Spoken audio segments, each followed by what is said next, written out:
The average viewing time has gone up to a whole minute, so we're going in the right direction here. And I got a new subscriber from the previous video I did on Leo. Hello, Virgo. This is your monthly horoscope for February 2020. It's a pleasure to be with you. On the 4th of February, your ruler, Mercury, moves into Pisces, okay? And that happens for you in your 7th house of relationships. And Mercury joins Neptune and Venus, love, and the higher octave of love, love on a humanitarian level. They're all in Pisces. And for the first half of the month, until your ruler goes retrograde, Mercury goes retrograde on the 16th of February. So the first 2 weeks are lovely for you when it comes to relationships of all sorts and giving to others when you want to give and being there for others when you want to be there for them, and also receiving lovely gifts and support. And you're really in your element when it comes to you in connection to other people. So if there is anything that has been a bit iffy, like a friendship that's dying or something like that, revisit that, put more energy into it. You can really make your relationships the best that they can be in the first 2 weeks of February. Because your ruler Mercury goes retrograde, it stays in Pisces for much longer than it usually would stay in any sign. Mercury stays in a sign for 2 to 3 weeks and then it moves on. But because it retrogrades, it's in Pisces for much longer, and you're going to be thinking along your feelings. You're going to be thinking along spiritual lines, your guidance. That is what becomes your fuel and your compass for what you're doing in your life. And usually you like to have the facts and common sense and understanding. So just make sure that your feelings mesh with practically what you're doing. And I think in the first 2 weeks, that's ideal. When it goes retrograde on the 16th, that's when you ought to do more of the actual legwork rather than brainstorming. On the 8th of February, Venus, the planet of love and beauty, moves into Aries in your 8th house. It joins Chiron, the wounded healer, at 2 degrees in Aries in your 8th house.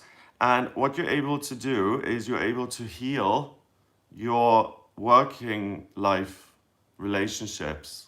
So if there are people in the office you don't get along with, or if you have a comedy partner and you've been working together for 40 years and you're famous, but behind the scenes you secretly despise each other, it's never too late.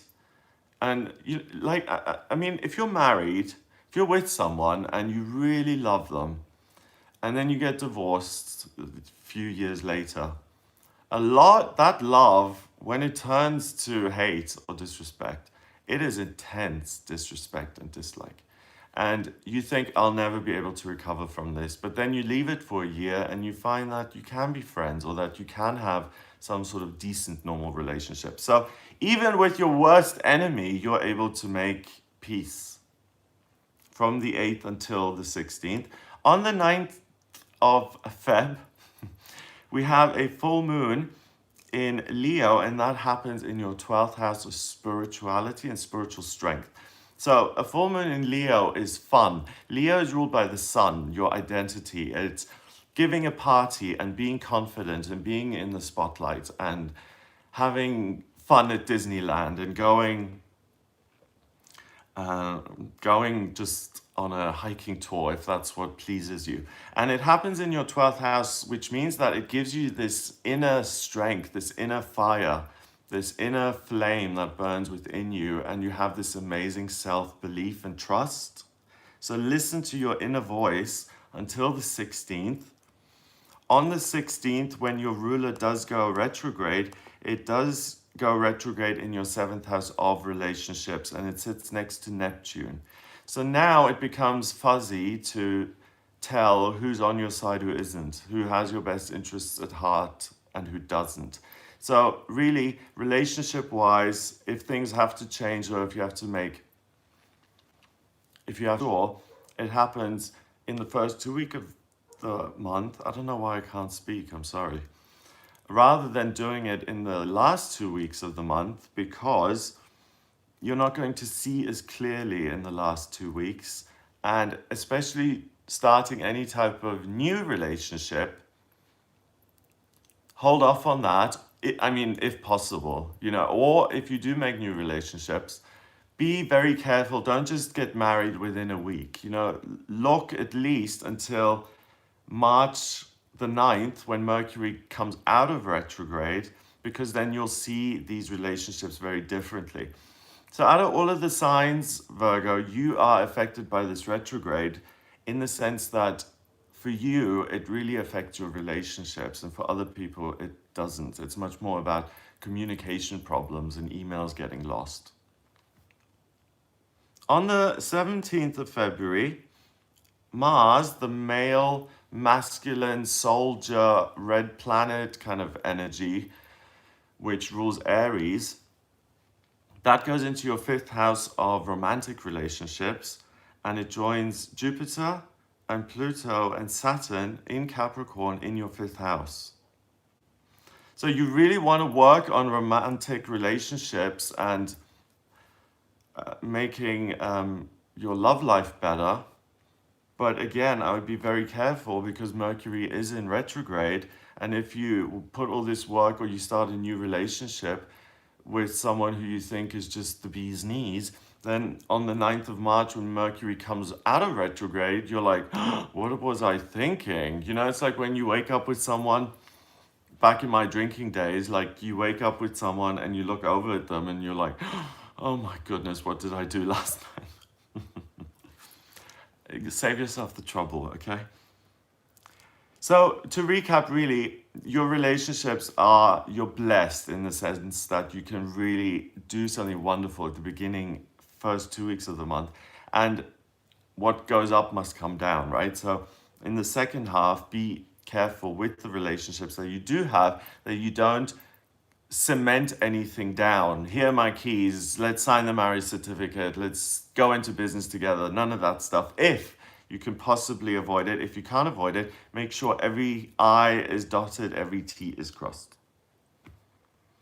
On the 19th of February, we have the sun going into Pisces at 4:58 in the morning, and that happens in your 7th house of relationships.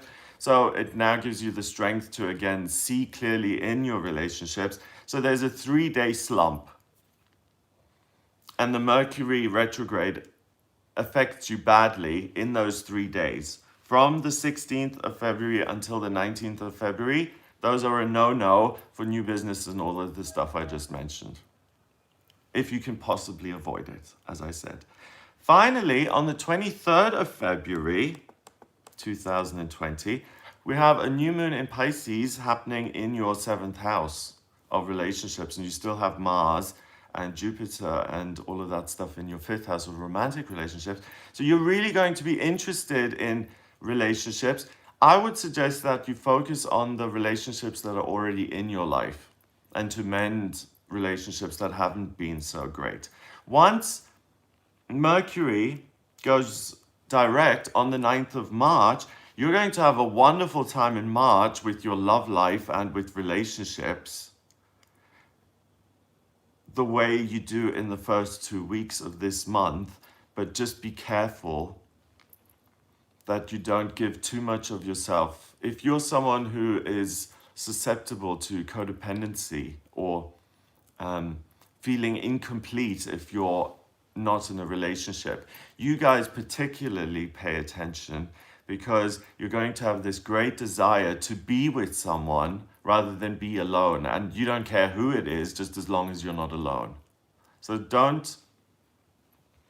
take advantage of existing positive relationships that are in your life rather than forming new unknown ones, if you can possibly help it, that may seem good, but really aren't.